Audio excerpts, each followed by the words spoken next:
everybody. It's Rebecca Johnson of Supergirl Radio. We are going to be live and wired tonight talking about the Justice League Crisis on Infinite Earths Part 2 movie. So, Morgan, I see you're down there. Are you ready to go? Okay, good. Oh, I got a new laptop.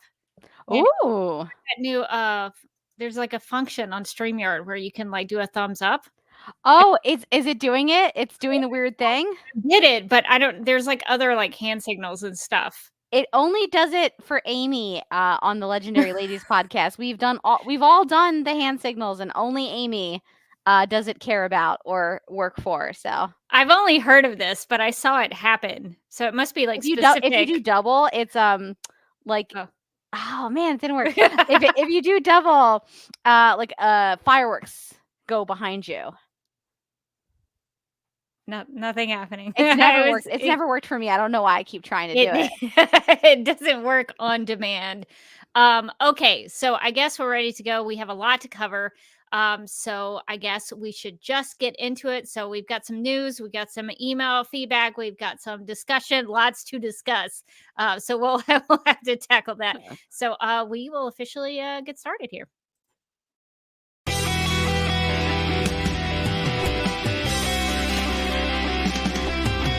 McGurk! I love typing. Not mess with my Google Docs, Meeksy. Supergirl Radio is going live every night of the week. How do you like it? Is becoming a human burrito a plus or a minus? I don't know. It does seem snug. I mean, they say you are what you eat. Kira. I love that. So I do a podcast called Supergirl Radio, and one of our segments is Lena Luthor, Boardroom or Ballroom. Because she looks like a boss in this coat.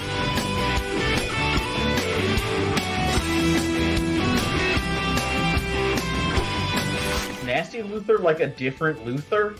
It's not just Lena being mean? No. Helen Slater here. So fun to know that you're hosting a podcast called Supergirl Radio. Yes!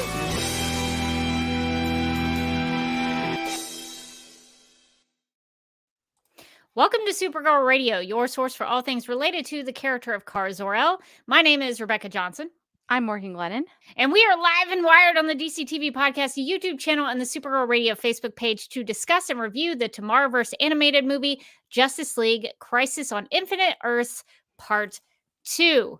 We have watched all of the Tomorrowverse movies. We have caught up. We're in it now. We understand everything that's happening in the Tomorrowverse. So we've got all your questions. We've got all the answers to your questions, I'm sure. I think that we're the most knowledgeable people about this now. So you can rely on us. We are not confused in the slightest, because our whole project of going through the Tomorrowverse was so that we wouldn't be confused. Although, admittedly, I'm still a little bit confused. So we will talk about all of those questions that we might have. So we're going to be talking about Justice League Crisis on Infinite Earths Part 2, which does have a very significant Supergirl thing that happens. A lot of Supergirl actually in this one. So that's a good thing. But before we get into that discussion, we need to get to the news. According to ScreenRant.com, Adult Swim has finally scheduled the arrival of the new season of My Adventures with Superman, as the superhero animated series will premiere with 2 episodes back-to-back on Saturday, May 25th at midnight Eastern Time, before airing individual episodes every Saturday. The network also unveiled a brand new My Adventures with Superman Season 2 trailer, along with a Season 2 synopsis, which teases the following storylines. In the latest season, the 3 best friends face a host of new threats. Powerful foes will emerge from Clark's alien past.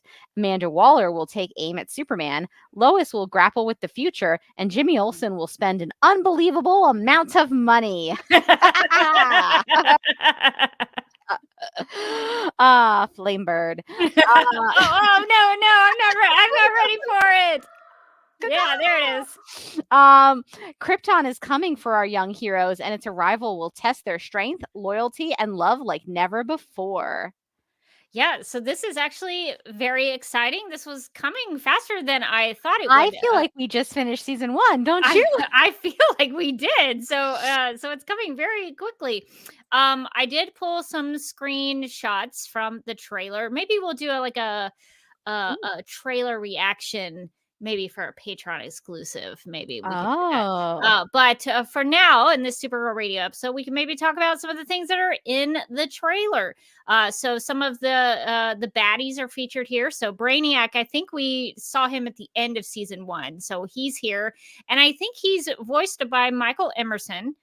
Oh. Of Of Lost. Lost fame. Yeah, and also a person of interest, but more so Lost, because Lost is amazing. But he is voicing Brainiac here, and I thought that would be a good idea. But when I heard him in the trailer, I was like, I don't know, he doesn't sound all that menacing. Like, I feel like Michael Emerson could be a little more menacing. So Hello, it's me. it's me, Michael Emerson from Lost, playing Brainiac. So Brainiac is around. We also have Lex Luthor, who I think was in season 1, and we all kind of Yeah. thought he was Lex Luthor, but I think maybe, is this the same guy? Do you think? I think I was asking myself the same question. I was like, wait a minute.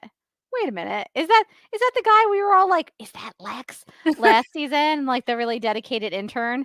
I think it is, but it's been a while since, I mean, it's been both a while and was yesterday when I watched the season, so I don't quite remember.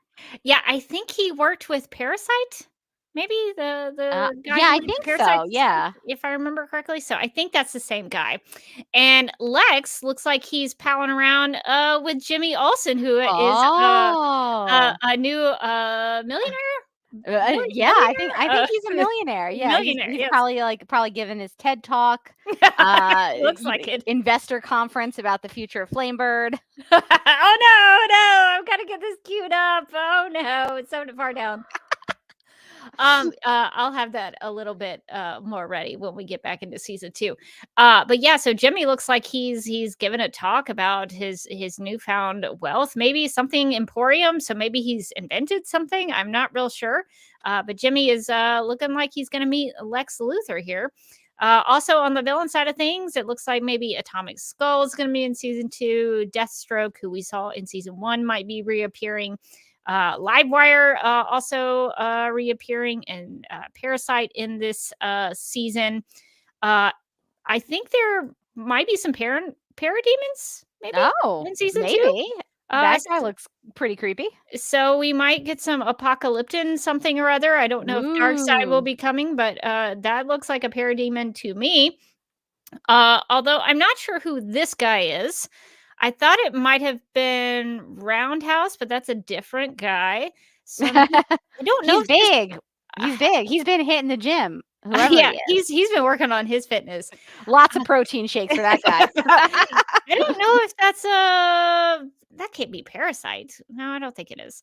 I don't know who this don't is. think. So if anybody in the chat has any idea who the big guy with the mechanical arms is, I would love your feedback. It also looks like we might get another hero.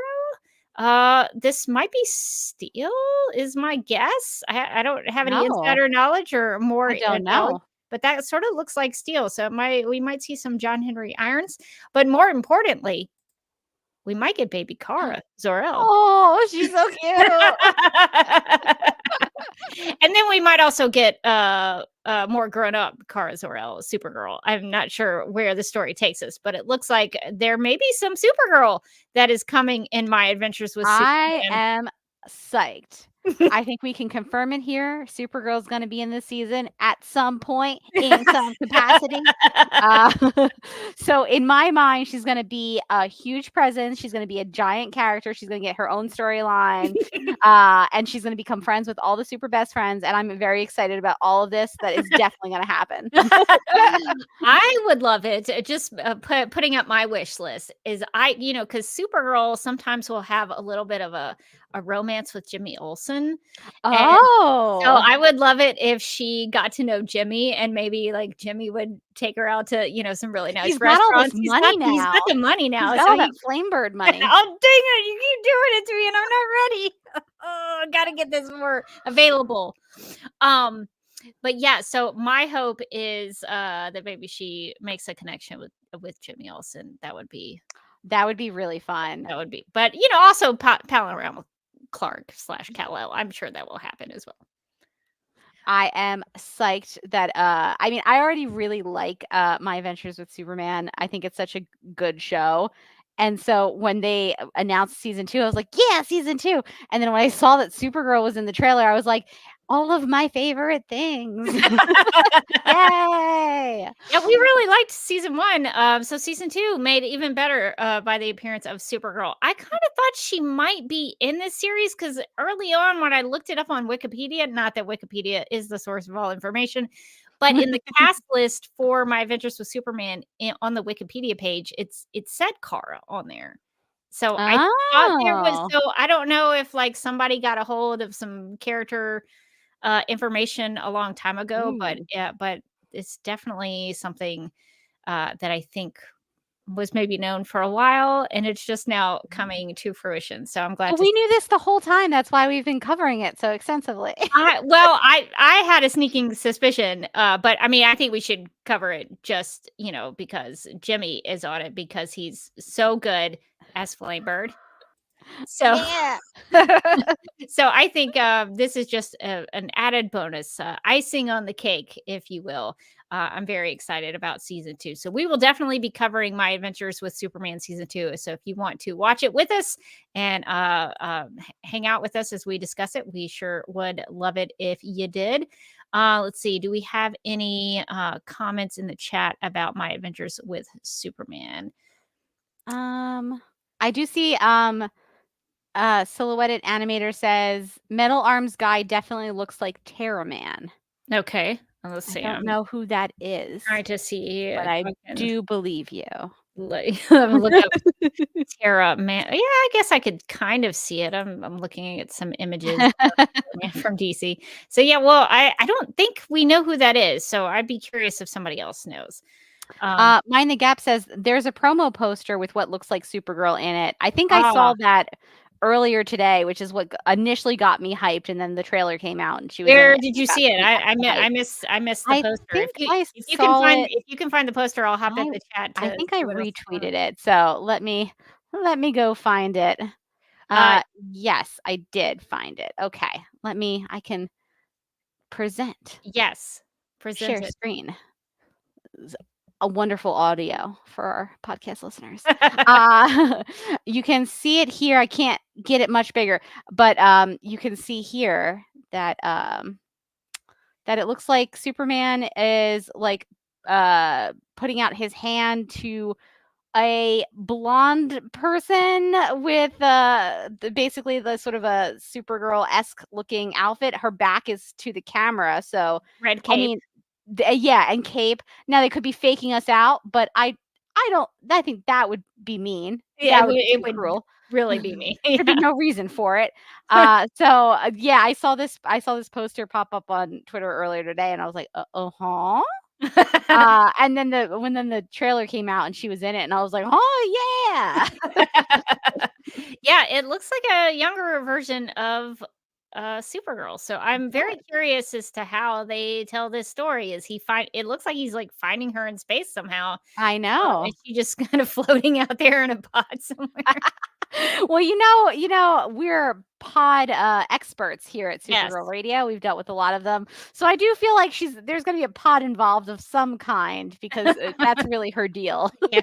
Pods and Supergirl go hand in hand. So yeah, that is the poster. I'll make sure to link that in the video description and the audio podcast show notes when we publish the episodes. So Morgan, that's actually what you sent me earlier. And I was like, oh, I did. Supergirl is younger. That's a different take. So I'm very curious to see where they go with all of that. I do like that that Lois and Jimmy both have on like little space suits that have cat ears. I just appreciate the commitment to that. What is the point of the cat ears? I think they're just cute. Do cats do better in space? Is that? I don't think cats would do great in space at all. Nothing to knock over up there. That's true. Everything floats. New Rachel says the Lex is wearing purple and green, so you know he's a Luthor. That is a good eye. Let's see. Silhouette Animator thinks that Lex might cheat Jimmy out of his money. Oh, Jimmy's got to be very Oh, careful with all of this because I maybe think. that's how this version of Lex gets rich. Oh no, that would be He devastating. just like takes over Jimmy's company or something. Devastating. Silhouetted Animator also thinks that Metal Arms guy might be Metallo in addition to Yeah. Terrament. The only thing is he didn't have the kryptonite heart, so I would be curious. Maybe he could get that added, obviously, but that's very interesting. So definitely some new villains and some old villains and some new heroes that are going to be added to My Adventures with Superman. So I'm very, very excited about that. Okay. So I think do you have any other closing thoughts about the second season of My Adventures with Superman? I'm just really excited for it, honestly. I'm just like very pumped, very ready for it to come out, which is great because it's coming out like very soon. Very soon. Very soon. They're like, it's coming out next month. And I was like, oh, I didn't even know that was an option. We may have to rethink a little bit of our schedule We're to gonna see. have to rearrange some stuff. For all of those who Supergirl Radio listeners who are like, are you ever going to get back to Rebirth? Well, we were gonna, and then we're going to.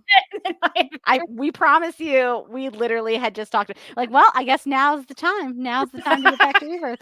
And then they're like, my car is gonna be in My Adventures with Supergirl. Like, well, I guess later is the time. Yeah, so My Adventures with Superman may push Supergirl Rebirth down a little bit, but it will probably be only 10 episodes like the first season. So we'll get through My Adventures with Superman season 2, and then we'll get back to some Supergirl comics. So we'll have to finagle some things around in our schedule to see where we end up with all of this. So very exciting news, and we're pumped to see season 2. Well, in addition to My Adventures with Superman, Kara Zor-El / Supergirl was in Justice League Crisis on Infinite Earths Part 2. And so that is what we are here to discuss for this episode of a Supergirl Radio. So the YouTube description for Justice League Crisis on Infinite Earths Part 2, in case you have not watched it, and if you haven't, severe spoilers ahead. But the description for this movie reads, quote, an endless army of shadow demons, all caps on shadow demons, bent on the maybe I should redo this. Shadow demons. Yeah, an endless army of shadow demons bent on the destruction of all reality swarms over our world and all parallel Earths. The only thing opposing them is the mightiest team of metahumans ever assembled, but not even the combined power of Superman, Batman, Wonder Woman, Green Lantern, and all their fellow superheroes can slow down the onslaught of this invincible horde. What mysterious force is driving them? And how do the long-buried secrets of the Monitor and Supergirl threaten to crush our last defense? Unquote. So I think we really should just get to the elephant in the room.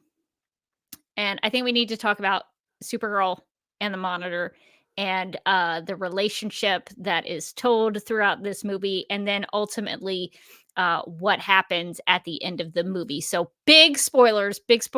Don't want to spoil people on this. Huge. Make sure you watch part 1. I don't know if it'll help you much, but but definitely watch part 2 before you listen to this if you have not already. But if you don't mind spoilers, you can feel free to hang out. So Morgan, what did you think about how the movie told the story of Supergirl and the Monitor? Did you think that was a complete arc? Yeah, I mean, I initially was interested in, because I know that this is an adaptation of the comic book storyline, which I have somehow never read.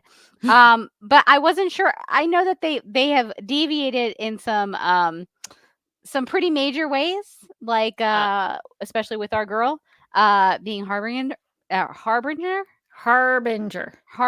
Oh my God, I cannot say that word. That's hard. It's a tough one. A lot of R's. Harbinger, as Psycho Pirate would say. He would roll the R. So I was wondering is this close to the comic book story, that storyline that Supergirl has in the Crisis storyline? For Supergirl, no. This is Okay. this So is we're off book.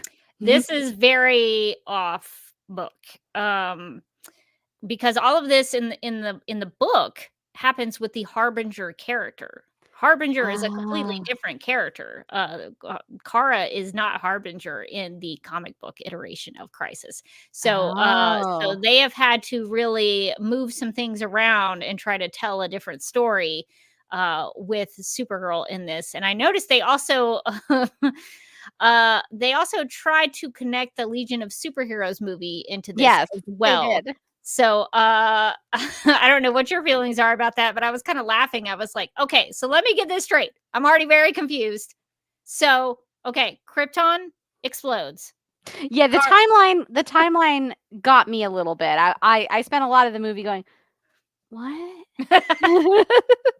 So Krypton explodes. Kara's had a lovely time with her mother. They're racing around, and then Krypton explodes. She's sent into the pod. Her pod crashes kind of into the Monitor ship in order to remove her from blocking his view, because he's got to observe. He's the Monitor. He's observing things, the celestial events that are taking place. So he's got to see out of his ship. So Satellite, his best friend, his little robot best friend. Can I just like quickly hop in and say, I love Satellite. I do too. My husband was like, "How was the movie?" I was like, "It was fine." And then I was like, "But there was a robot, and I loved him." And he was like, "Was he cute?" And I was like, "I mean, no, not really, but I loved him, and I would die for him." He was an excellent cook. He could cook Kryptonian dishes. Did you get like a very Beauty and the Beast, like be our guest vibe from A little lot bit. of the scenes with the Monitor and Kara, where it's like, you have to eat with her. It was a little bit like that.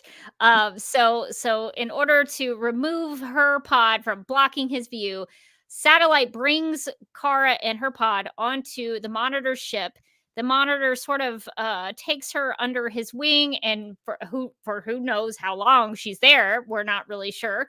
And then I guess from after that, he lets her go, and she has her Legion of Superheroes movie adventure. And then after that, he calls her back onto the ship and becomes Harbinger. And so I think they made that work in the timeline, but I did think it was a little bit ridiculous, if I'm honest.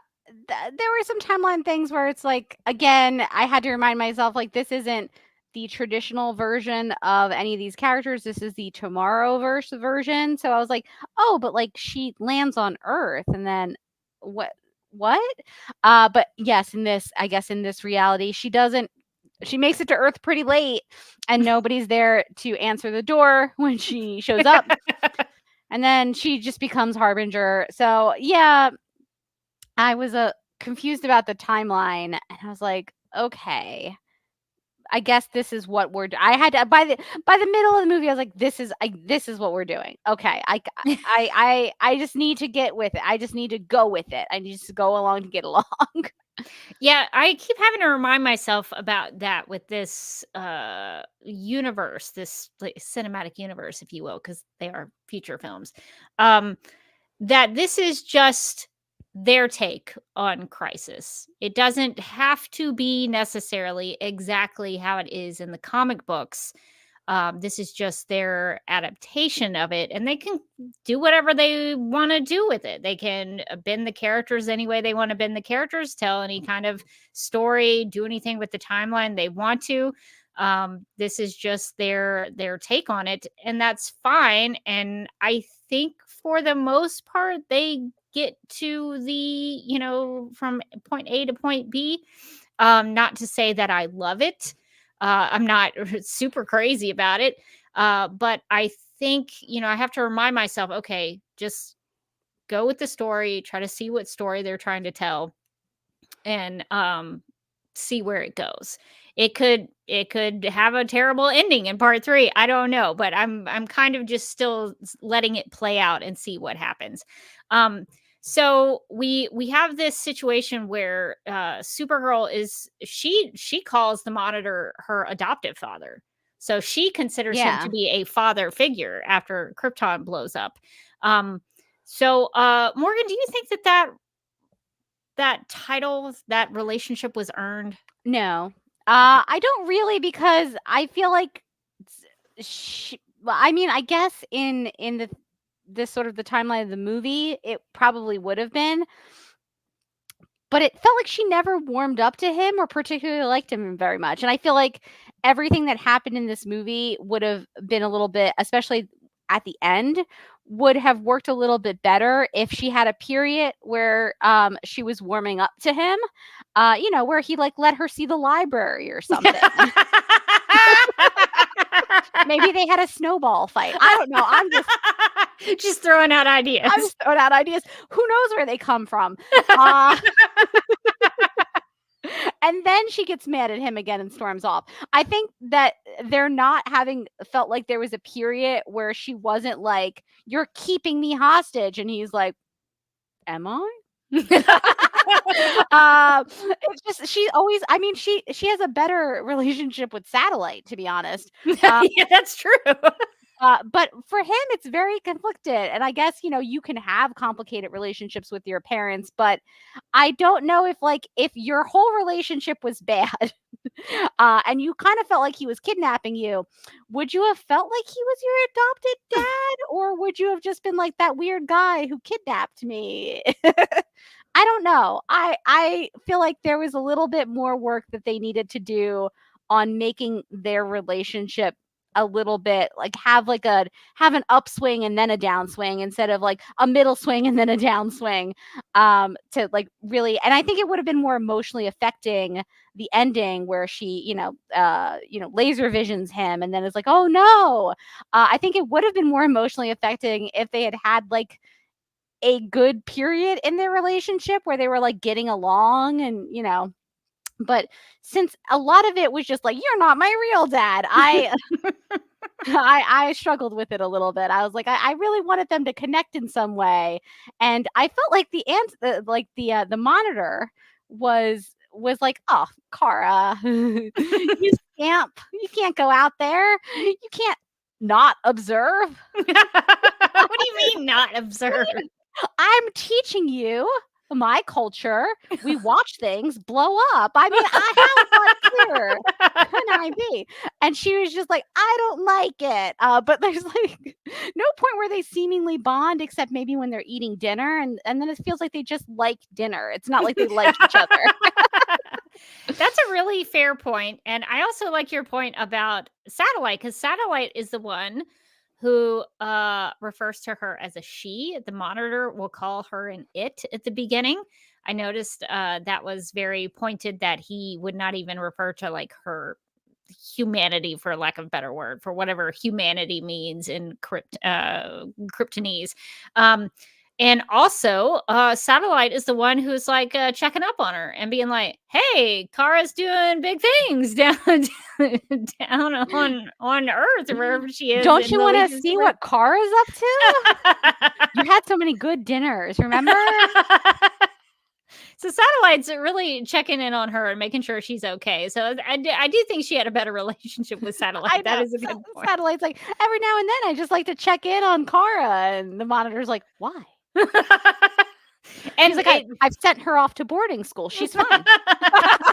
The Monitor should be watching her. The Monitor should That's be his one monitoring job. her as That's his well. only thing. I feel like he's got a lot of time. All he's doing is watching, just looking out with his little peepers. You can turn it to her occasionally. Yeah, I think that's perfectly acceptable. Yeah, I think the relationship between them, I think they tried to get there, but to your point, I think it would have had more of an emotional impact if we had seen that she actually liked him, that she actually did consider him to be a father figure. Because I thought the father bit, Yeah, oh, that's a little. We're stretching it. But, Yeah, we're stretching it a little bit. Yeah. We're stretching it because I did feel like I could sort of see that the Monitor was starting to care about her, even though he's like his whole thing is that he's just an impartial observer, and now he's gotten like really involved in all of this. And now which he's like, which negates his impartial He's like- observing that he's he's like, not oh supposed to do anything. no, my feelings are tough. What does he say? He says something about how they bear witness but are forsworn never to interfere. And I'm like, well, you've interfered in a lot of He's- things, buddy. Yeah, and I see the impact for his character of having met Kara and being kind of the driving force of him being like, yeah, we can't just like let all of existence go out. That's crazy. Like, let's get the band together and problem solve here. And I don't think that he would have thought that before having met Kara and like seeing what she did and what she accomplished and what it was like for her to care about other people. I just don't feel like the flip side is, I feel like in these kind of movies, usually you have like, she learned something important from him and she's like, I don't care about any of your stuff, Dad. It's like, I mean, yeah, I guess she's kind of young, but still, like, it didn't feel like she absorbed anything from, like, she didn't take anything back from him. So that's why I feel like the relationship, like, I kind of got the like the emotional part from him, but from her, she's sort of always pretty medium on the monitor. Like, I don't think that she wants anything bad to happen to him, but like, she's also like not loving it being there like pretty much the whole time. So I think that there should have been maybe we saw her kind of get into her monitor training or something. Maybe we get to see her use some monitor knowledge. Maybe that'll come in part 3 or something. Something that she's taken from her time with him, besides like, you know, the little power injection he gave her. Yeah. Which wasn't even like specific only to her, because then he gives it to Psycho Pirate too. And that seems like a bad plan. I have a lot of questions about that, because I know Psycho Pirate, super powerful, as indicated by this movie. He can control people's emotions and make them do things they would not normally do. Or maybe they would. He's just forcing them to do it. I don't know. You could maybe argue it that way. And so I know he can manipulate people. But if the Monitor gives Kara part of his life force and he gives Psycho Pirate part of his life force, wouldn't Kara be able to? I mean, I'm making assumptions because I don't really know what powers the Monitor's life force contains. But it seems like if she has this extra power in her, how is she succumbing to Psycho? Well, I guess Psycho Pirate's powers are like super amplified because of the Monitor. So I thought that was really strange. I was like, but they both like have the same. I don't know. That was very strange. But I do like your point about if the Monitor had never had the encounter with Supergirl, would he have intervened to save the multiverse from the crisis? Is Supergirl the impetus for him to interfere with the world and therefore save the world? Because Psycho Pirate says that Supergirl is the only one who can save the universe. And so I don't know if that is a tease for part 3. It could be that in part 3, spoiler alert, because this is what happens in the comic book, that Supergirl does something super heroic to sacrifice herself to make up for the amends of what she does in part 2. And maybe she does save the universe because she's trying to make it up to everybody, because she does something that Psycho Pirate makes her do. I don't know, but it is interesting that they are sort of laying it out in the dialogue that Supergirl is really key to all of this. So I guess let's talk about the really big thing that happens between Supergirl and the Monitor. He visions him to death. Really cooks him, really burns him alive. Pretty crispy at the end. I don't know if he's 100% dead, because this is a superhero movie. So I never trust anything unless I see him be like, I am dead. And then even still, I'm like, but for how long? But it does look like he does at the end of the movie look pretty dead. He is charred. So he's smoking. There's like smoke coming off of it. Yeah, he is smoking it up. So yeah, I was surprised at that turn. I mean, I guess they telegraph that this is coming because we see Psycho Pirate kind of like putting it into her head like, do you think it's a coincidence that he was watching when Krypton exploded and that he's watching when all of these planets explode, or do you think he's like got a weird thing for planets exploding? He's like implying that he was involved in some way in the planets exploding when like the reality is probably that like most of the stuff he watches is pretty boring and like Planet Go Boom is like more exciting. Uh, so you could see that she's getting angry and like the Psycho Pirate emotion amplification thing was happening. So you kind of knew that she was probably gonna have it out with the Monitor, but I don't think I expected her to just like fry him immediately. I was a little surprised about that. I think I even called it during part 1 because I was like, "Supergirl's Harbinger?" Well, in the comics and in the Arrowverse crisis, Harbinger is the one who kills the Monitor. So I kinda had a feeling that if you're gonna do that, you're probably gonna make Supergirl kill the Monitor, and they sure enough did. What I thought was kind of weird about that is that, early on in the movie, the Monitor tells Supergirl that Monitor shields are impervious to any attack because she does try to heat vision him at one point early on in the movie, and he has like this shield thing that comes out and it Yeah. prevents her from doing it. But in the end, when she inevitably kills him, he doesn't use it. So I don't know if it sort of seems like he saw it coming, like he figured out what was happening. So did he allow himself to be killed in order for whatever it was to come to happen? Ooh, I'm not really maybe. sure, but I just thought that was weird. I was like, why would you put it in there at the beginning that he has these Monitor shields that block her heat vision, and then at the end he doesn't use it? Why would they do that? Yeah, I waited for him to even try to throw a shield up because I think you could do a thing where it's like he threw the shield up, but she's so much more powerful now that he's got the Monitor power in there too, that it overrode the shield. But he doesn't even try with the shield. No, he just it seems like to me that he lets her kill him. So I'm not really sure why that is. So, Silhouetted Animator says they kind of explain in the comics and the live action slash Arrowverse version that the more worlds die, the weaker the Monitor's life force gets. Huh.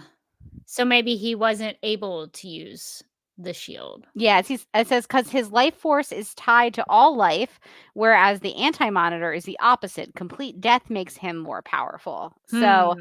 I mean, I do feel like something like that would have needed to be established. And you could have easily done it. Like every time like a world like blipped out, he could have been like, "Oh, my power."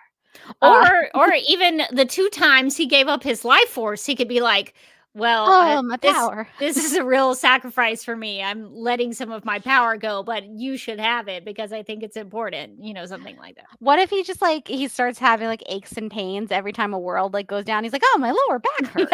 It's like, "Oh, is it raining? My knee is acting up." Yeah, so I think they probably could have established that a little more. I did think it was interesting. The Monitor says that only by taking action can one transform doom into salvation. So I thought that was a really interesting thing that he learned because he is the Monitor and his job is to chronicle all phenomena from a distance. So he's watching everything and he's observing and recording all events in the universe and of those Earths that are surrounding it. So he's trying to chronicle everything from a distance, but at the end he learns by Kara's example that by taking action you can actually transform doom into salvation, which I guess is an overall lesson that I think all of them are having to learn is that they can't just sit around and watch these things happen. They have to actually do something to save it. So I think that is a good. Is there anything else that you wanted to talk about in terms of the Supergirl Monitor portion of Crisis Part 2? Yeah, I mean, I think that they did like a pretty good job of it. I wish it was a little bit more fleshed out. And I wish I'd like the timeline hadn't initially confused me so much until I had to like remind myself, like, oh, this isn't like this is the Tomorrowverse version. We're not following like established canon here. Like, calm down. But otherwise, I thought that they did a pretty good job. I wish that they had a little bit more of a closeness to that relationship between the Monitor and Supergirl, because I felt like that's what they were going for. They just kind of never got there with her. She's just kind of like mad at him the whole time. And I think it would have made the end where she kills him under Psycho Pirate's like mind control type of thing. I think that would have made it more affecting.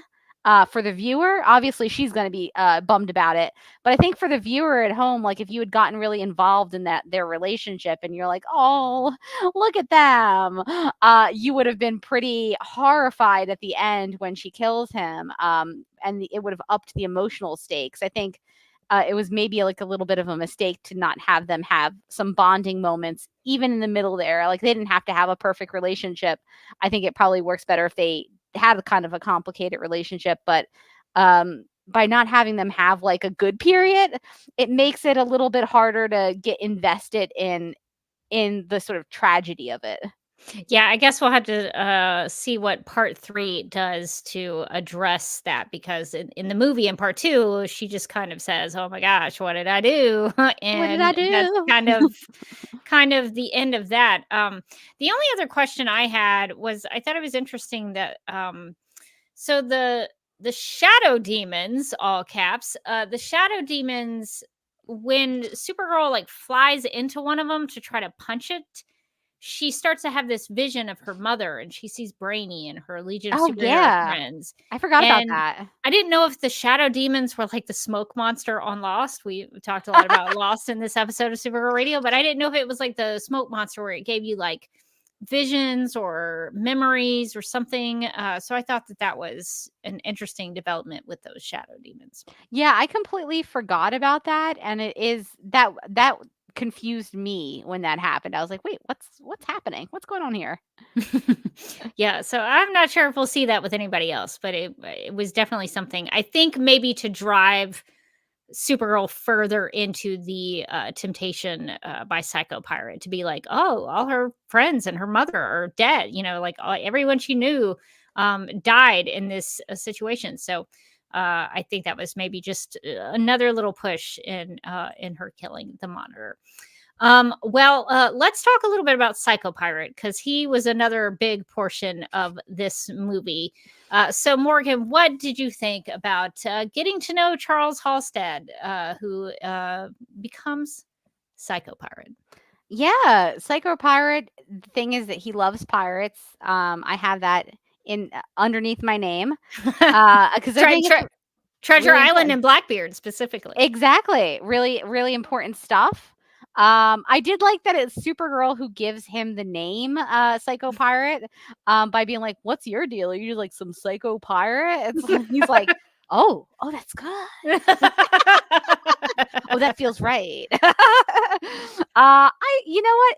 It felt a little weird to me, just from like the story perspective of like the movie, to have so much of it be like the backstory of Supergirl and Psycho Pirate. Like there's definitely a stretch in this movie, and this movie is only like 90 minutes, but Yes, it's a good it time. felt longer than that to me. But it feels like we spend a lot of time switching back and forth between their backstories. Their backstories don't have a lot in common, so it's like, oh, okay, Yeah, it's all a little right. jarring. It's Yeah. a little jarring. It doesn't really flow very well. But his backstory was interesting. I think Psycho Pirate as a villain is pretty crazy. He's pretty wild. I like kind of getting the backstory. His backstory is pretty creepy. Like when you get to the part where he goes to boarding school and he like makes the kids like kill each other, and then he like makes all the teachers hang themselves. Yeah, well, I don't know. Did he make the kids kill all the teachers? Because was he surrounded? I can't remember. Was he surrounded by the group of kids when the Yeah, police he got had him? all the kids behind him. So Yeah. I don't know what he did. He did make one kid kill the other one with like a pitchfork That was through the brutal. stomach. Really brutal, really That gross. was so weird. And then later on when it's like World War II and he's with the Nazis, um, when he makes the enemy ships like cheer as they're going under the water, very creepy, did not like that. Messed up. And then later on when they have to abandon ship, he realizes that he's probably going to do better if he's all alone in the life raft. And so then he makes all of his comrades jump off and they're all like, yeah, as they're like sinking to the bottom of the ocean. Also, I have to say that scene was bizarrely long. There's like one shot where yeah. they're floating underwater and I was like, I've got it. Yeah, They are you don't have to show all drowning. of them. Yeah, and then they're just still down there. And it was like, I was like, did it freeze? I literally thought that the picture had frozen, but no, it's just that it's like, no, you needed to shove a couple of seconds off of that. We need to tighten this up. But yeah, I found his story to be mostly interesting. I think my main concern was that I get that you need to give him a backstory because he's a big character in this, and no, I don't know who he is, and thus no one does. But he's not like it's not like a Batman. Like you can shortcut a Batman's backstory because everyone knows what's going on with Batman. He's still sad about those parents. But this guy, a lot of people haven't heard of. So you do have to give him a backstory.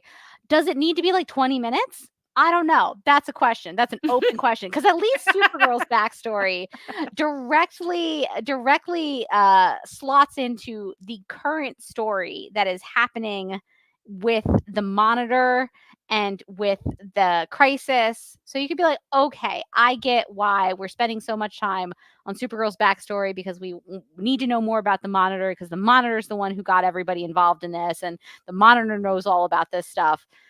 I don't know that you needed that much Psycho Pirate backstory. I feel like you could have legitimately given him half of the backstory. You could have like, oh, he was a Nazi. The end. You could have given him the portion in the boarding school or the portion on the Nazi submarine or even the portion where his parents almost killed each other and sent him away. And you would have gotten pretty quickly like here's his deal. These are his powers. But instead, we just kind of watched him jaunt around. Just kind of watched him discover himself. He becomes a pirate, though. He becomes a pirate, which was very important for his character development. He's like, I was finally a pirate and I loved it. And I was like, great, good for you. Living your bliss, thriving. Not just surviving, thriving. But I just thought it went on too long. Then we see him in all the alternate, he figures out how to skip universes. He's in a bunch of alternate universes and we see how that turns out for him. And it's like, it's all too much. Like, we don't need this much. All we're trying to establish here is what his powers are and that he is a bad dude. And we could have done that with like 15 less minutes. We could have done that in like probably 5 minutes. So I think I have two solutions for maybe what they could have done. So I think your point about how the Psycho Pirate story and the Supergirl story, they were intercut a lot. They went back and forth between those stories fairly frequently. Yeah. What they could have done is made Supergirl on the Monitor ship like a boarding school. They could have compared that to a boarding school situation and had Kara, I guess at the time, feeling a little bit like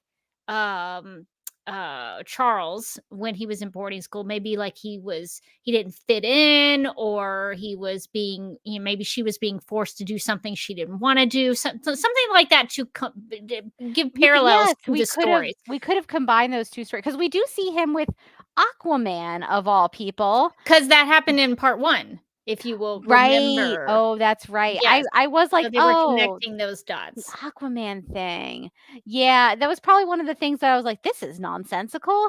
And then I just threw it out of my brain. But yeah, I think that there is if you're gonna cut back and forth between those two stories, it would have been great for them to intersect or to like thematically mirror each other, at least in some way. I think that could have helped it feel less jarring. But as it was, we were literally just getting cut back and forth between two stories. Like the two stories had nothing to do with each other, really. They never intersected. And I guess you could argue that they did intersect sort of at the end when Psycho Pirate like finally kind of gets his hands on Kara and gets into her head. But I mean, that's pretty far into the movie at that point, and they're not cutting back and forth anymore at that point. They could have played up they had similar emotions. Kara Yes. was really angry about Krypton's destruction and how the Monitor lied to her and all that kind of stuff. You could have connected their rage and their anger about those kinds of things, but it never did.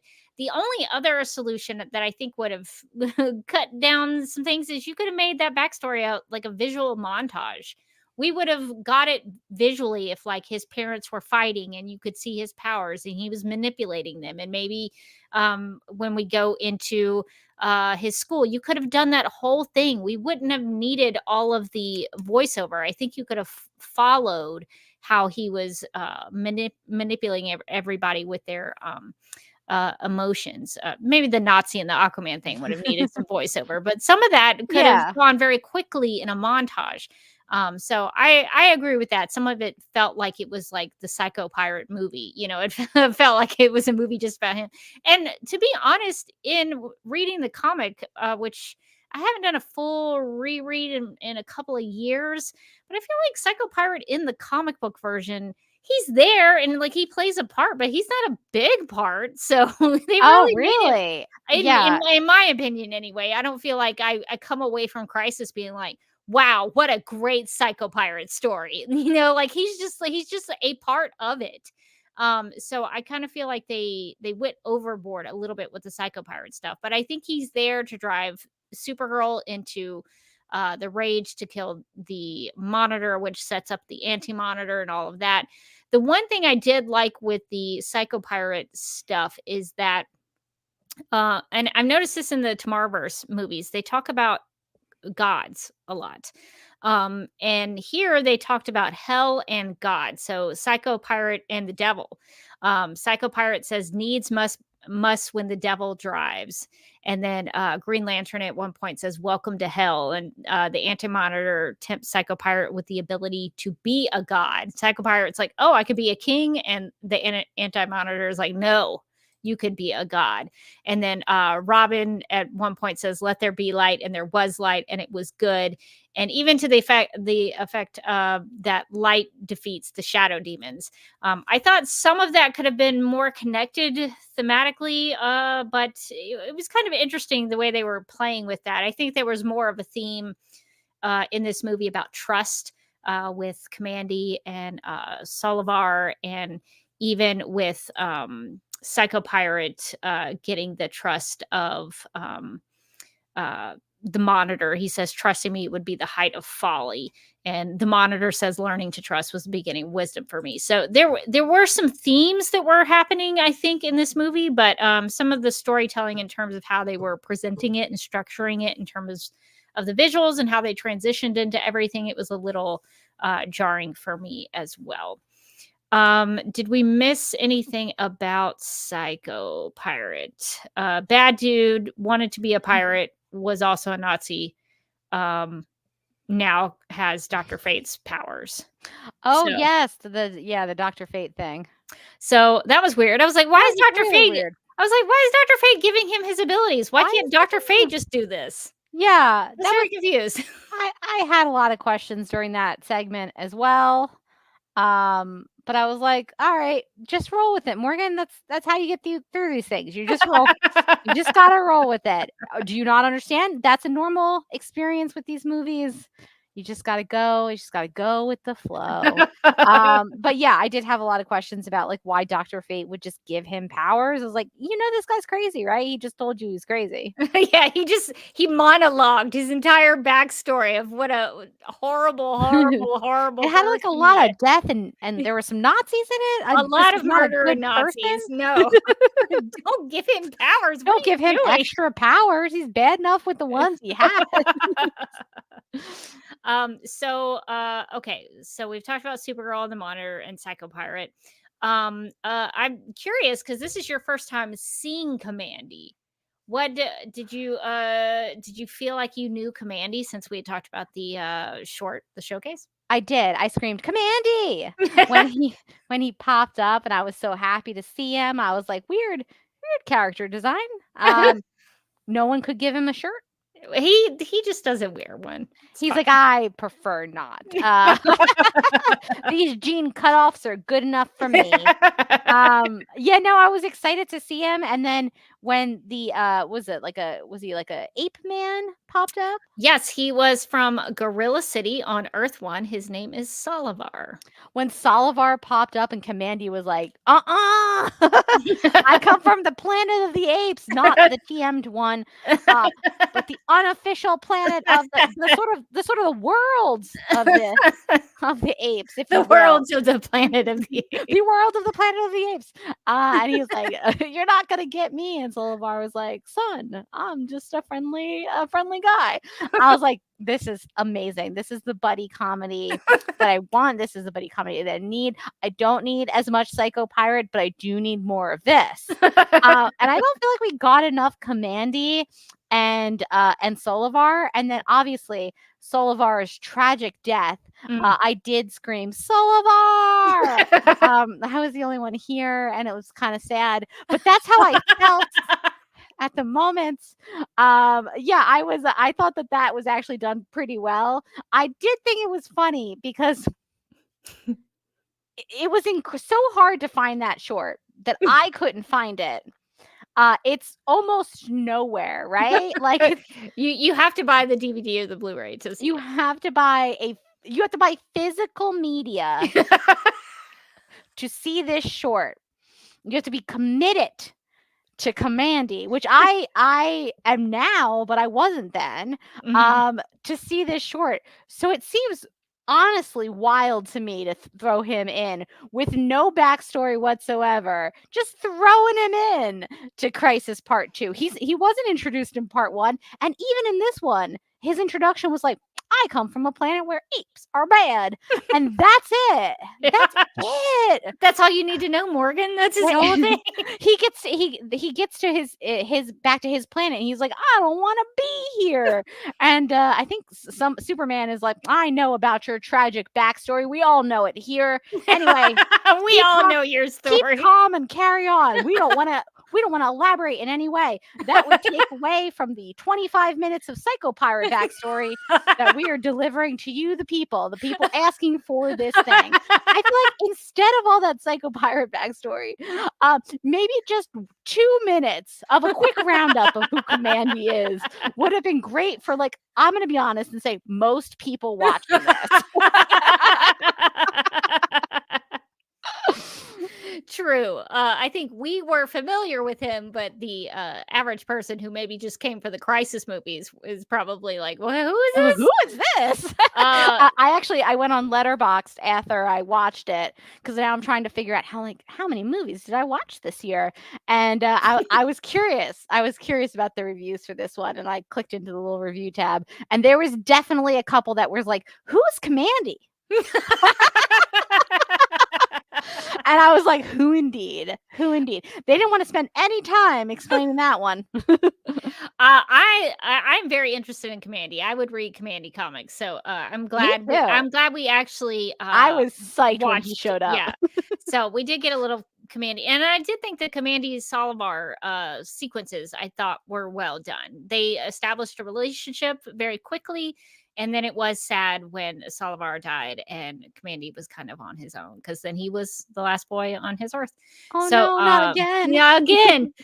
So I enjoyed that segment because it was a good way to showcase the theme of trust and how people get over their judgmental ideas about what another character was, and learns to trust that person, despite the fact that a lot of apes were not so great to Commandy. He was able to trust Solivar in that way.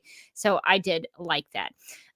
Before we get to the ending and talk about the Anti-Monitor and sort of the cliffhanger that happens there, Morgan, did you have any other questions or thoughts about any other section of the movie? Anything you wanted to talk about? There's just like part one. There's a lot that happens in this one. Just like a lot of characters, a lot of things that happen to those characters. Maybe one could argue too many characters.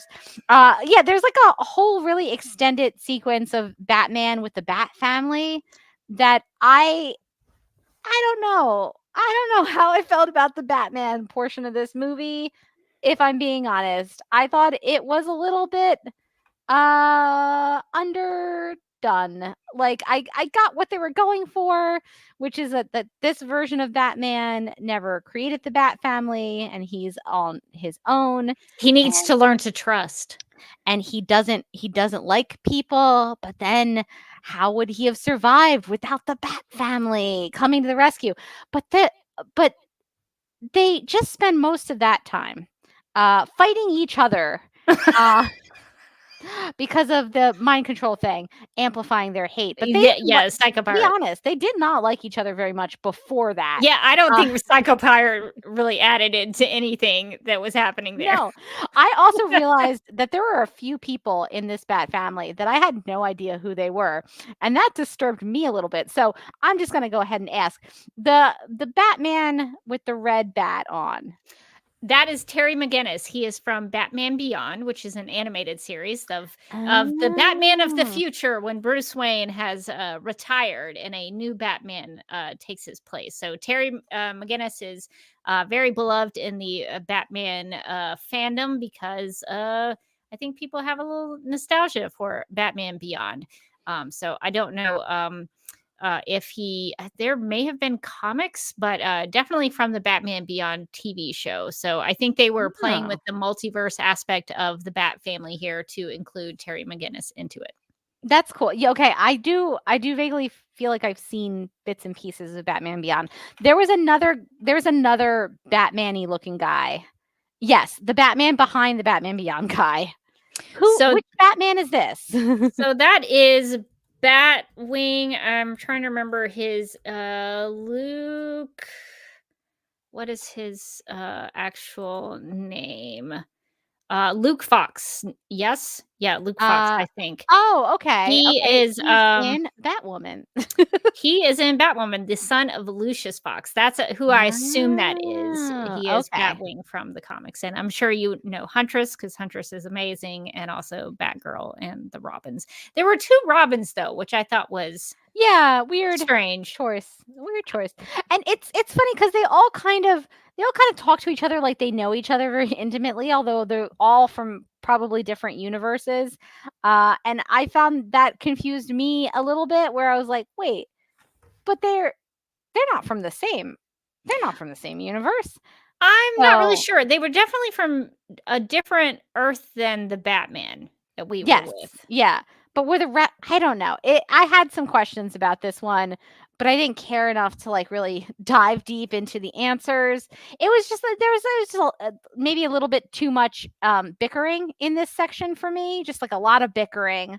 And then at the end, they all like come together for a cause, and that cause is to save Batman, even though Batman not very nice. He at one point tells one of the Robins that he's glad he left him in an orphanage. So I feel like I might have let the shadow demons just eat him.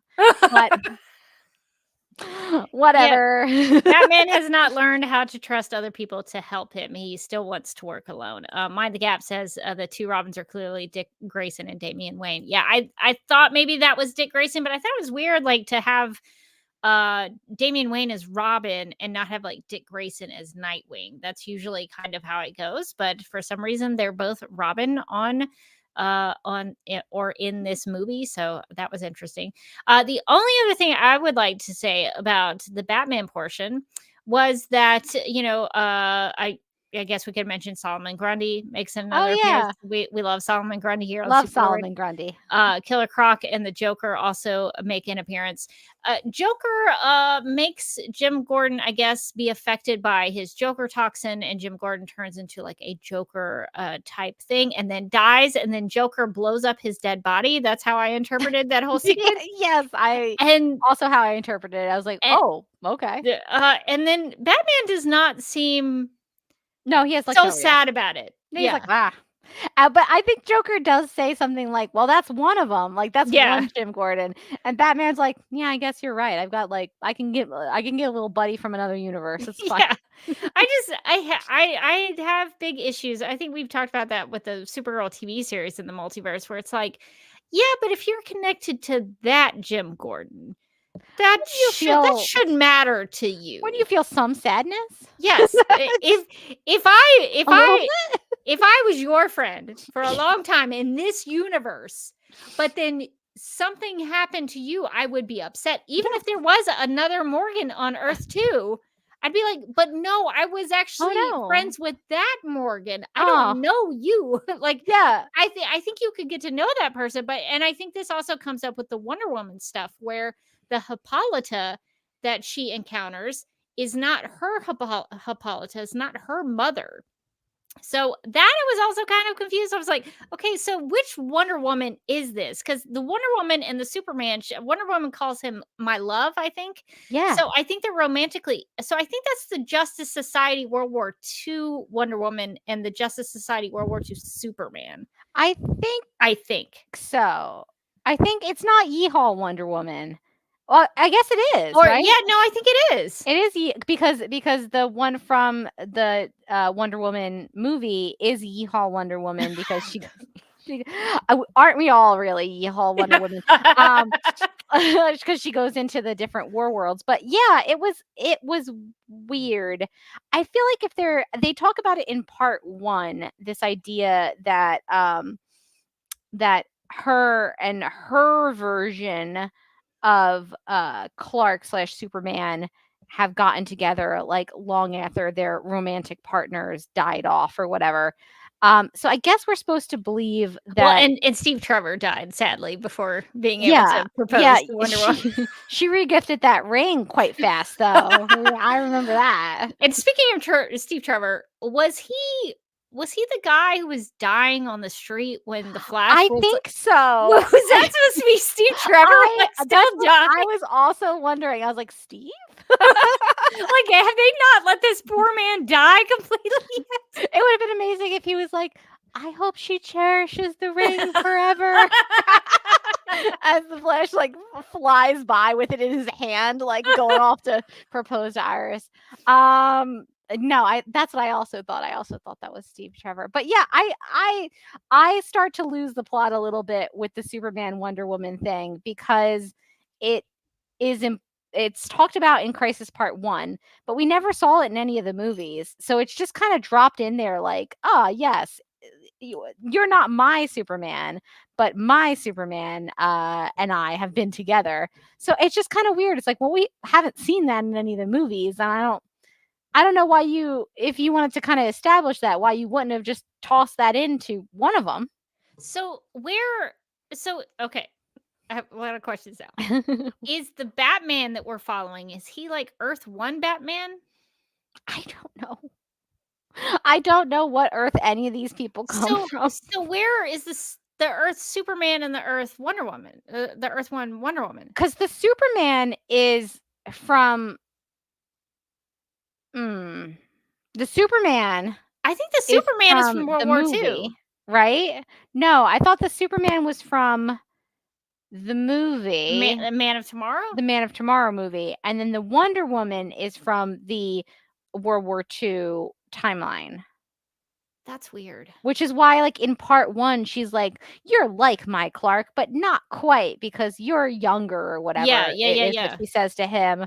It's like weird. It's just a little weird. Like, we knew that she met him in because he's like the reporter in the Wonder Woman movie. So we knew that she met him, but I feel like in War World, if you wanted to establish this as like a relationship, But was he could've. was he the Superman from Earth 2 though? Mm, I am so confused. I'm so confused as well.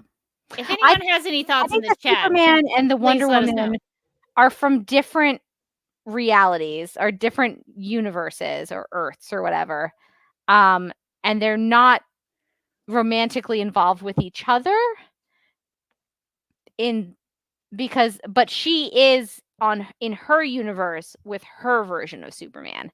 That is Sure. my Okay. vague recollection from part 1, but it's it's all very confusing and I don't care for it.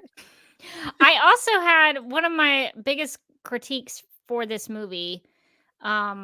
This is Mine the Gat yeah. says, remember, they didn't make a visual difference between both Supermen. Yeah, that would have helped. Yeah, that would have helped to have like one have a different S shield. Maybe he has a different hair color. One's I got don't like know. maybe flicked back hair or Yeah, something, yeah, no curl. yeah. That could have you could have just done that. Something to distinguish between the two of them would be very helpful. The other thing I thought was incredibly confusing was what Earth we were on at any given time. I never knew. I just never knew. There was a point where they talked about Earth 18, and so I was like, "Oh, okay, something is happening with Earth 18. Everybody's talking about Earth 18." And then they show something get hit by an antimatter wave, and I was like, "Oh, I guess Earth 18 is in trouble." Yeah. And then Superman says that he's on Earth 17, and I was like, "Well, what about Earth 18? Who's on Earth 18?" And I was so confused about what Earth they were talking about and what was going on. I had questions. Is Flash still stuck on Earth 2? If that was Steve Trevor dead on the ground, oh my god, is he back on Earth 2? What is he doing there? Is he back in the 1940s? Yeah, I was wondering, like, why are we back here? Why are we seeing this? What does this have to do with anything? It was such a short scene, and it didn't seem to connect to anything, and I was just very thrown off by that scene. Another question that I was kind of confused about, and I wish somebody had explained a little further, is why does Superman need space goggles? He uses like these glasses in space, and I'm like, but he has supervision. But his vision's quite good.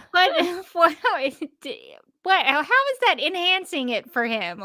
He does say something about how his eyesight is not as good anymore, but I was like, you have supervision. Why are you using goggles? Yeah, that's also weird. I had lots of questions about that. I also had some questions about Green Lantern in this one. Oh, yes. He becomes a partner to another character that is makes an appearance in this movie. Is that what you were going to talk about, or did you have other thoughts about Green Lantern? Oh, my question was, like, there's a point in the movie where, first off, why are he and Dr. Light beefing so hard? Oh my god, we both have light babes powers, but mine's better. Dr. Light was not going out there and doing really anything. I feel like Green Lantern was doing a lot of things, and Dr. Light was just smack talking him. She was like, I don't like your little green powers, and I was like, I mean, I don't either, Dr. Light, but you don't have to be like that. She was real sassy to everybody. But spoiler alert, he supercharges the Green Lantern ring, and then he throws the lantern to get rid of the shadow demons. Because of the light. Because of the light, yeah, affected them. That's their sort of kryptonite, so to speak. And then they all sort of disappear. But then he no longer has Green Lantern powers. Right. And I was like, strategically, sir, you seem more useful with powers than just some guy. and as we have learned by watching Green Lantern Beware My Power, all of the other Green Lanterns are dead. Yeah. So yeah, it's pretty much just him. I mean, I think there are like rings floating around, so maybe he'll get another ring. So he's gonna have to go search for it, like scavenger hunt style. Well, he doesn't have time for this. Sometimes the power rings just come to them. So maybe. yeah, I think we know the power ring is very useful. That's true. That's true. It's raised a child. And that child just went to Harvard. It would be, I think I could have gotten over that a little easier if like another ring had just like flown out of the air and he was like, there's tons of them out there now. But as it was, he was like, okay, well, all the shadow demons are gone for now.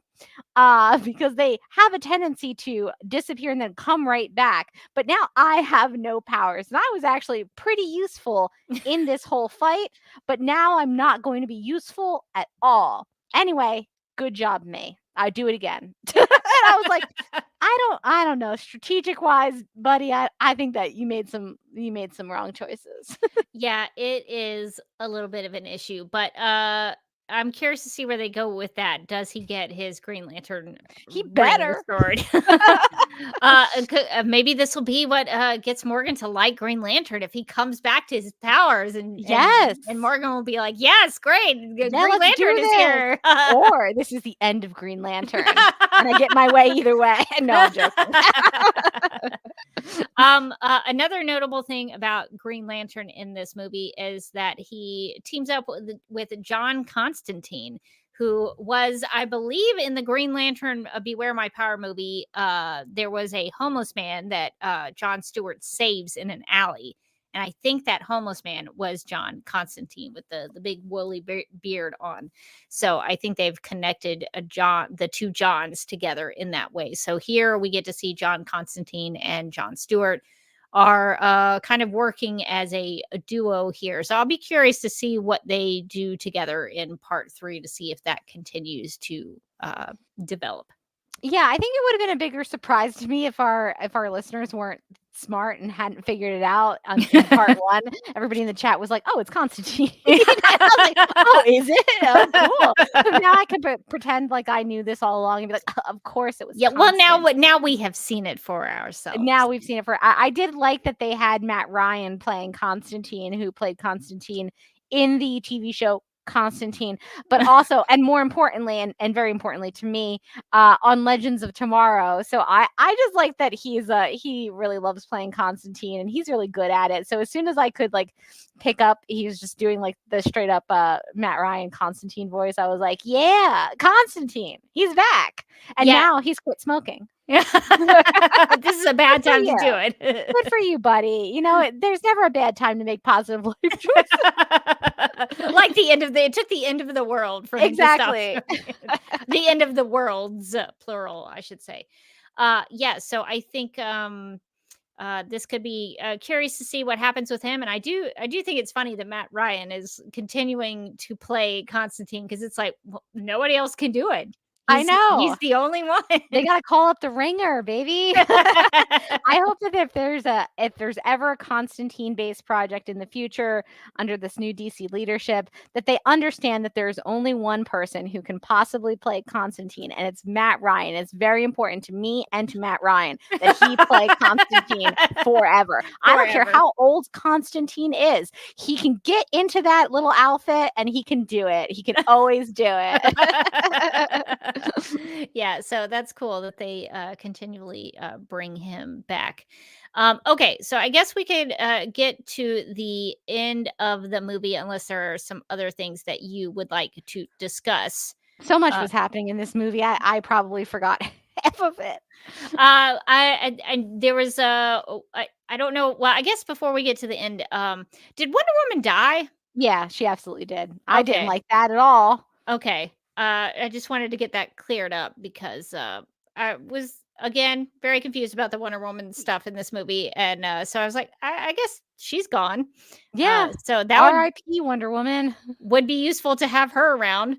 Would have been great. So now we don't have a Wonder Woman. I think it is weird with a crisis movie, because this is a little different in the animated. Not the animated, the comic book version, is that like there's two Supermen who are like teaming, like even in the Arrowverse there were multiple Supermen. One. But here there are not like duplicates. They're not what did they call them in the Arrowverse? Paragons? Or no, just like another person. doppelganger. Oh, Um, yeah. They're I was gonna they're say buddy system. yeah, doppelganger was the word I was trying to find.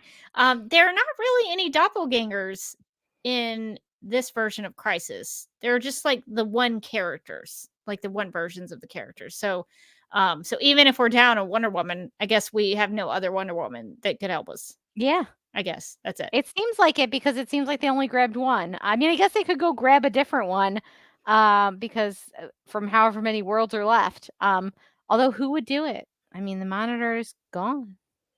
I mean, Harbinger has been the one to That's go true. to That's go true. grab Kara people. could just go grab another Wonder Woman.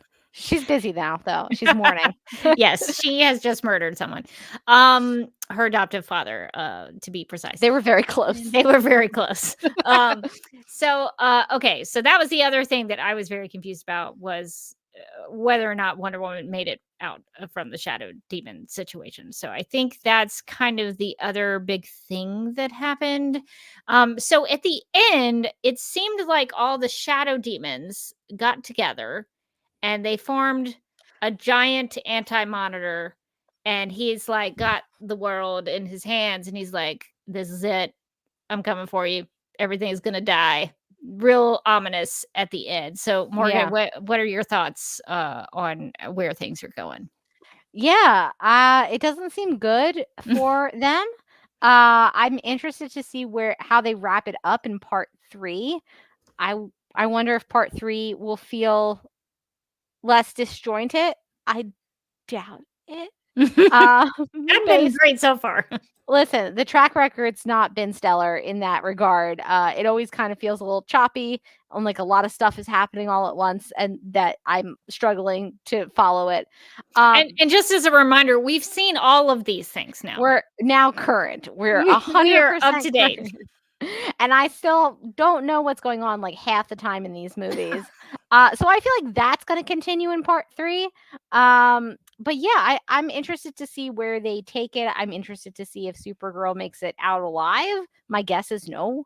But yeah, I'm interested to see at least where they take Supergirl's storyline. I do think I enjoyed part 2 more than part 1.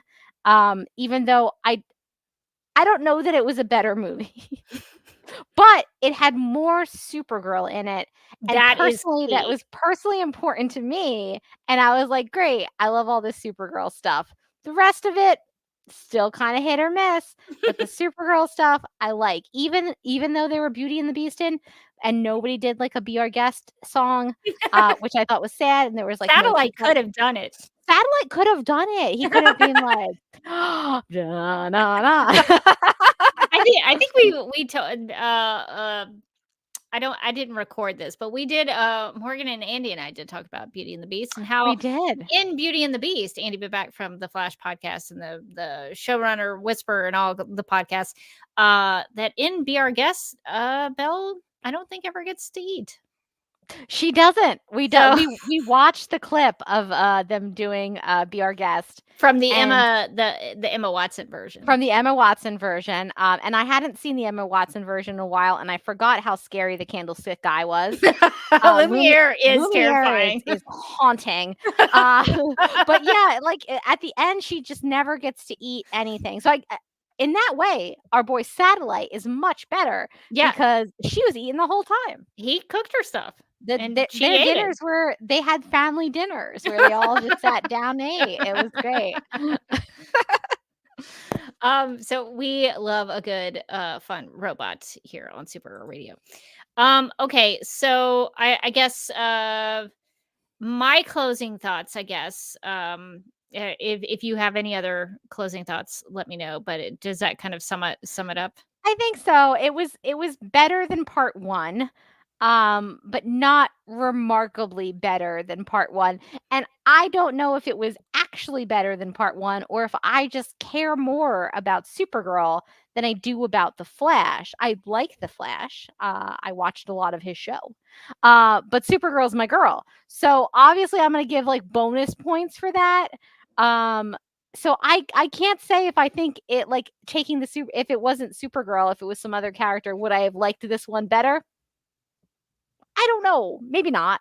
I felt like it was kind of on par with part one in terms of like things being a little murky and unclear and somewhat confusing.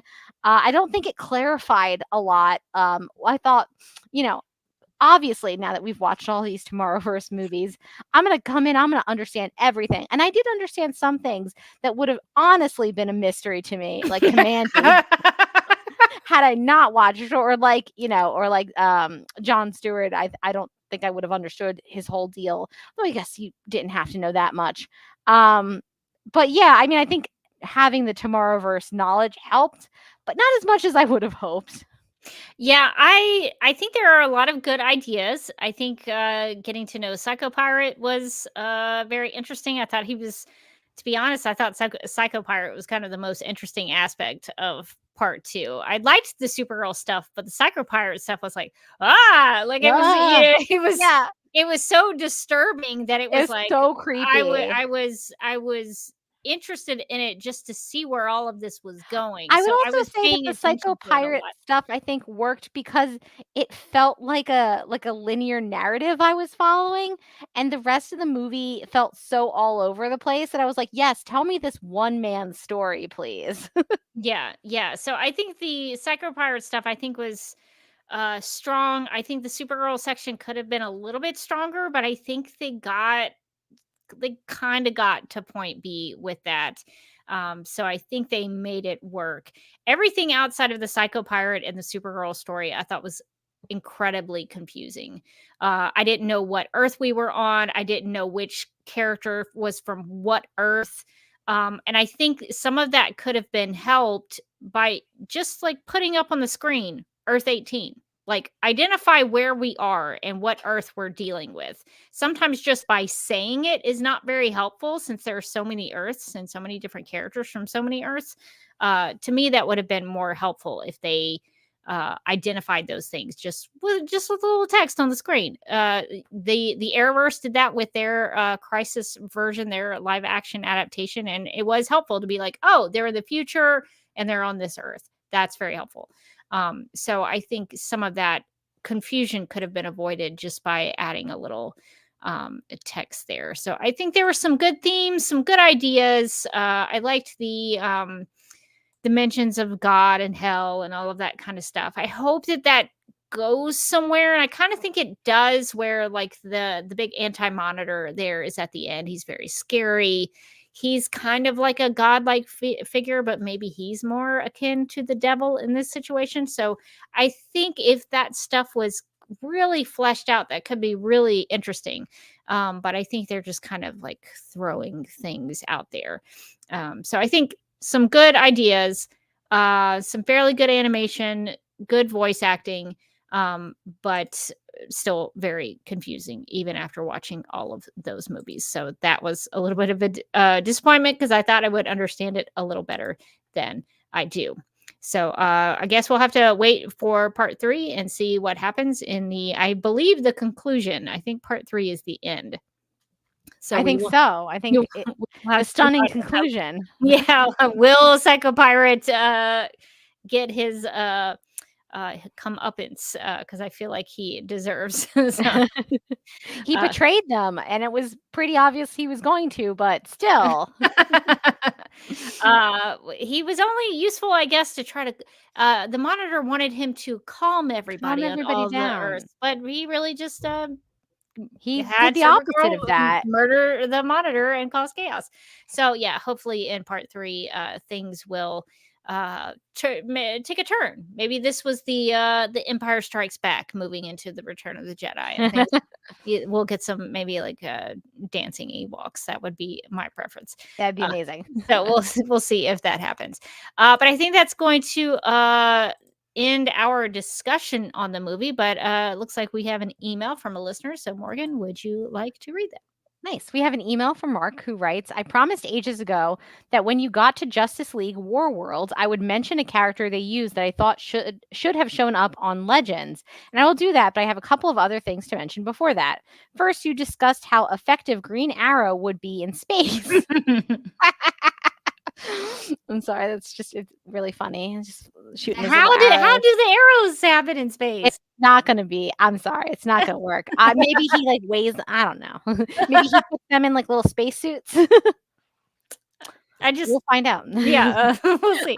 Mark says, from what I recall from college physics, if Ollie and John were really out beyond any meaningful gravity, and if we assume that space is an empty vacuum, then Ollie's arrows would follow the laws of inertia and travel in a straight line forever until they hit something. So easy to dodge. He would never miss, though. He would eventually hit something. Never miss. The feathers on the arrows serve to stabilize an arrow against wind currents, but there isn't any wind in space. Furthermore, since there would be no air resistance, Ollie's trick pieces, like the boxing glove arrow, would actually work. I'll recognize that our friend Dr. Nicole Green is far closer to any formal physics classes she took than I am. So if she chimes in that I'm spouting nonsense, I'll happily defer to her.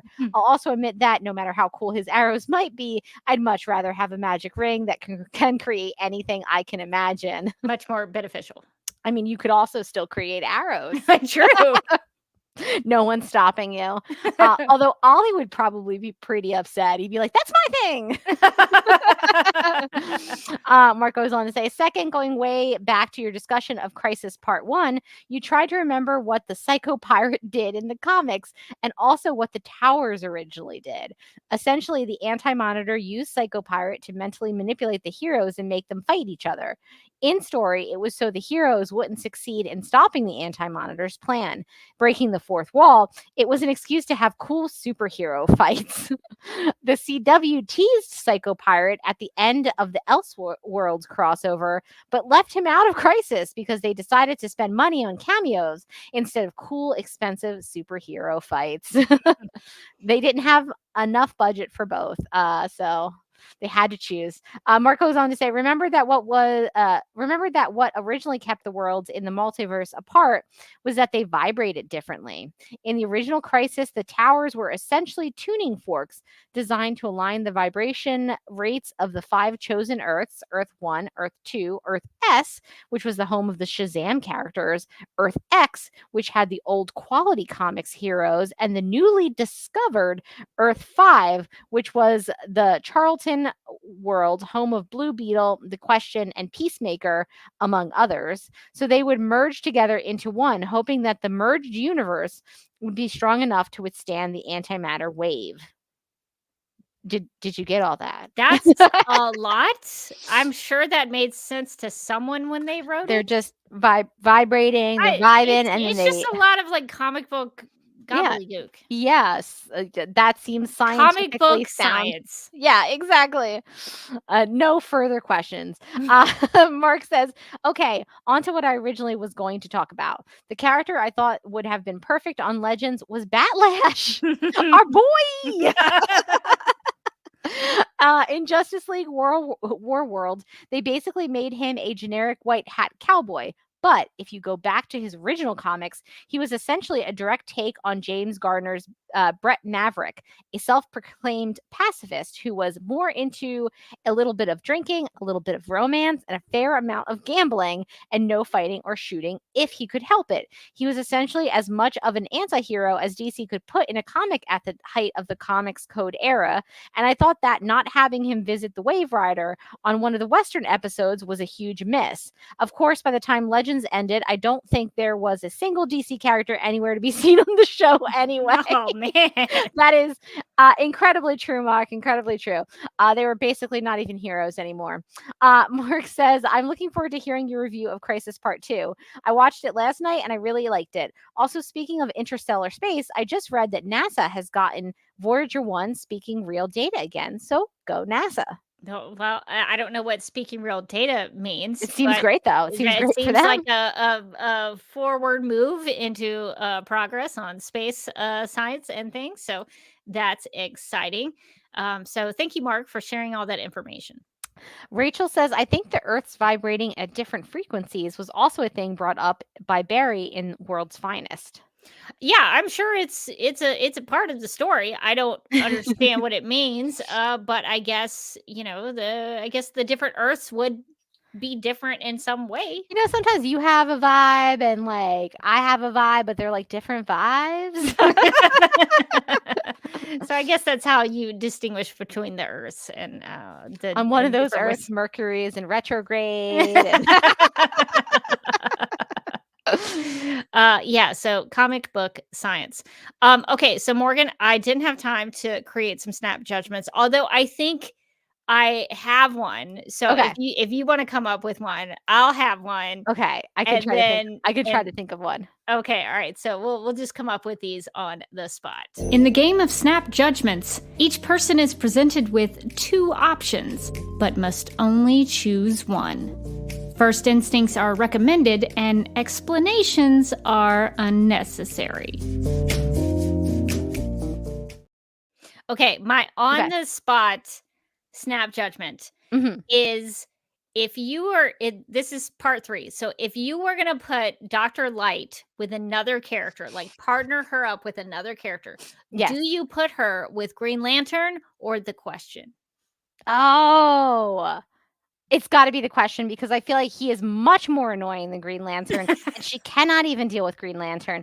So I cannot imagine how insane she goes having to talk to the Question. Also, I love the Question. Yeah, I do love the Question. He I don't didn't know get enough screen time and everyone was so mean to him. why do they never make a Question movie?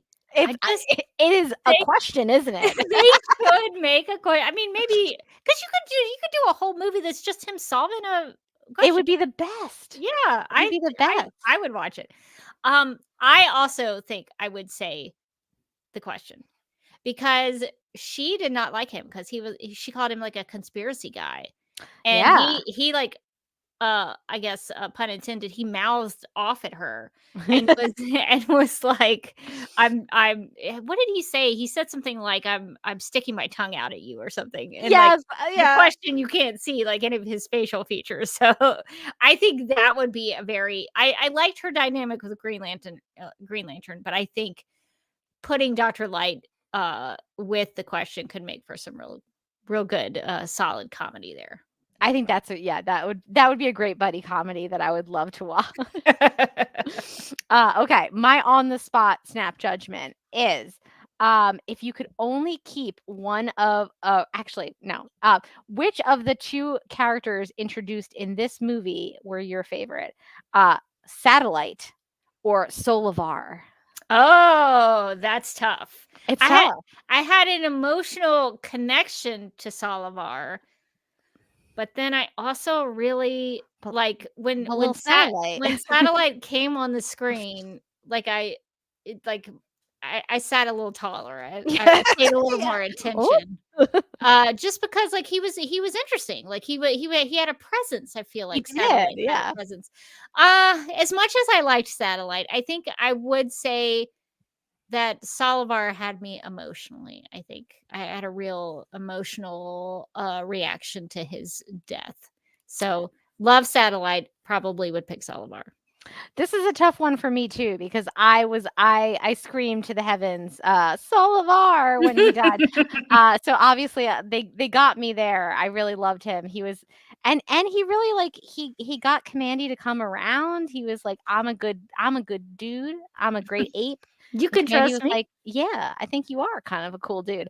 But my little buddy Satellite, I like that he was like parent trapping the Monitor into caring about Kara, and he was like, do you want to see what she's up to? And the Monitor's like, no, I don't care. And then Satellite's like, she's doing really good in her fight though. And the Monitor's like, I do care. What's going on with her? He never writes. And I think that the Satellite was like, you know what? I've been out here with you for a long time, and what you really need is an adopted daughter that you're not all that nice to. You just need to lighten up, buddy. And I like that Satellite was just like trying to get him to work on his self-improvement, the Monitor. So I gotta go with Satellite because he's just like a little buddy trying to help you out. He's looking out for your best interest. So that is a solid reasoning and a solid choice. In addition to that, New Rachel in the chat says Satellite or Kelix. Oh, the no. Supergirl, I should say the Supergirl TV show pronounced it Kelix, And in Man of Steel, with Henry Cavill, they say Kelix. So I guess we'll say Kelix because that's what we're used to. So Satellite or Kelix. Oh, this is a tough one because Calix is so cute. And And he did become that garbage monster that one time. and he's pretty sassy. He is pretty sassy. And garbage monster, yes. Oh man, this is tough. This is tough. I feel like because I go further back with him, you have a long-standing a relationship with long Kelix. history with Calix. I have to go with Calix, but Satellite is a real one. Yeah, Kelix, to my knowledge, has never cooked Kara dinner. So That is true. that's a negative for Kelix. Yeah. Kelix, though, recognized her as an intruder one time, I think. That yeah. I think Supergirl, like, did she murder him? I feel like at one point. Lightly killed him at once or twice. I think Garbage Monster puts Kelix over Satellite. I think that is the real clincher. Kelix, super sassy, and also turned into a garbage monster. So that's the way I'm gonna go. Any other snap judgments before I we don't see any in the chat, and I cannot think of any additional. Okay, I think that's a good one to go out on the Satellite Kelix. So that will take us out of snap judgments. No judgments on your snap judgments. Okay, well, I think that's going to do it for this episode of Supergirl Radio. If you would like to contact us, you can post a comment on our website at supergirlradio.com. You can email us at supergirlradio@gmail.com. You can like us on Facebook and follow us on X and Instagram, all at Supergirl Radio. And if you like what we do, we encourage you to give us a rating and write us a review on Apple Podcasts. Supergirl Radio is part of the DCTV Podcast and Multiverse of Color Network, so definitely check them out. You can hang out with us as we go live and wired on Tuesday nights at 9 p.m. Eastern on the DCTV Podcast YouTube channel. And I just wanted to give a shout out to Ryan, who says, I finally get to watch Supergirl Radio live. So Ryan, if you're still with us, thanks for joining us as we are here live and wired on Tuesday nights. DCTV Podcast also has a TeePublic store. So if you're also in need of new DC related t-shirts, tank tops, sweatshirts, onesies, mugs, notebooks, pillows, or stickers, go to supergirlradio.com and click on the TeePublic store link at the top of the page. And I should say, since we talked about Crisis on Infinite Earths Part 2, we actually have some Crisis and Constantine designs in the TeePublic store. Ooh. So if you want to check those out, Comic Girl Sarah Luber designed a really funny Crisis design that you can get on t-shirts and mugs and things like that. We actually have a lot of John Constantine designs in the TeePublic store. So if you're a big Constantine fan, check out our store. And we would like to thank our Legion of Super Sponsors for supporting the Supergirl Radio Patreon. These people are Michael, Anne-Marie, Yvonne, Nicola, Abby, Miriam, Nicole, Brian, Ethan, Danny, Majuba, Zachary, Annie, and Rachel. And if you'd like to become a Legion of Super Sponsor, you can go to patreon.com/supergirlradio. We actually have some new Patreon exclusives where we talk about the Way Home Season 2 and all the adventures that are still happening with the Landry Pond, the time travel pond. We're both locked in. We're here for the rest of the show. You know, some of it doesn't make sense there either. And you know It's what? fine. We are sucked into that story, whether we like it or not. And then we also did a reaction to the Joker 2 trailer. The what is it? Folie à deux? Folie à deux. So we a reaction to that trailer. So if you want to check those out, give us a look at patreon.com/supergirlradio. And you can follow me on some social media things like Vero True Social, which is a platform I enjoy, at Derby Kid over there. I'm also on Instagram at the Derby Kid. I'm actually begun a journey into 35 millimeter film, or journey back to 35 millimeter film. Because I used to shoot on that when I was a kid, because that's all we had. We didn't have iPhones. We didn't have DSLRs. I'm very old. And so if you wanted to take a picture when I was growing up, all you had were 35 millimeter cameras. And so I am rediscovering that for myself.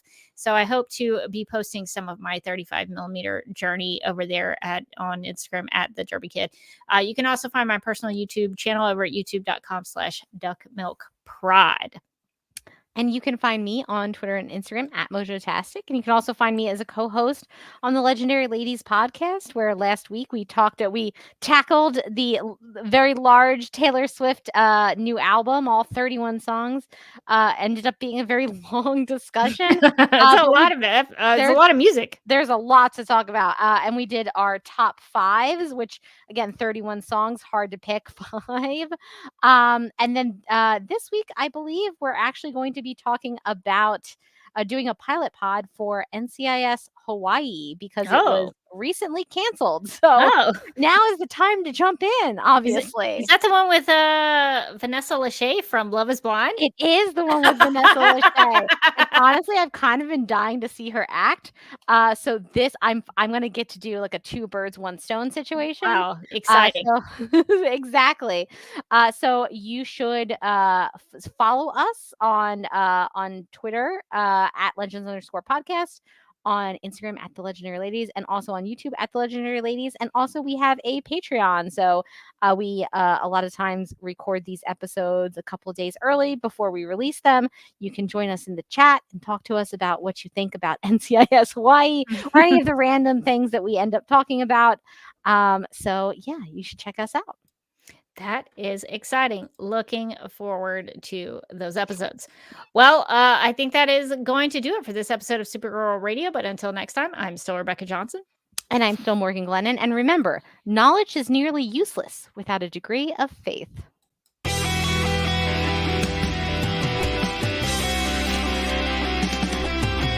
McGurk! I love typing. Not mess with my Google Docs, Meeksy. Supergirl Radio is going live every night of the week. How do you like it? Is becoming a human burrito a plus or a minus? I don't know. It does seem snug. I mean, they say you are what you eat. Kira. I love that. So I do a podcast called Supergirl Radio, and one of our segments is 𝙁𝙪𝙨𝙩𝙞𝙀🙗 boardroom or ballroom because really? She looks like a boss in this coat.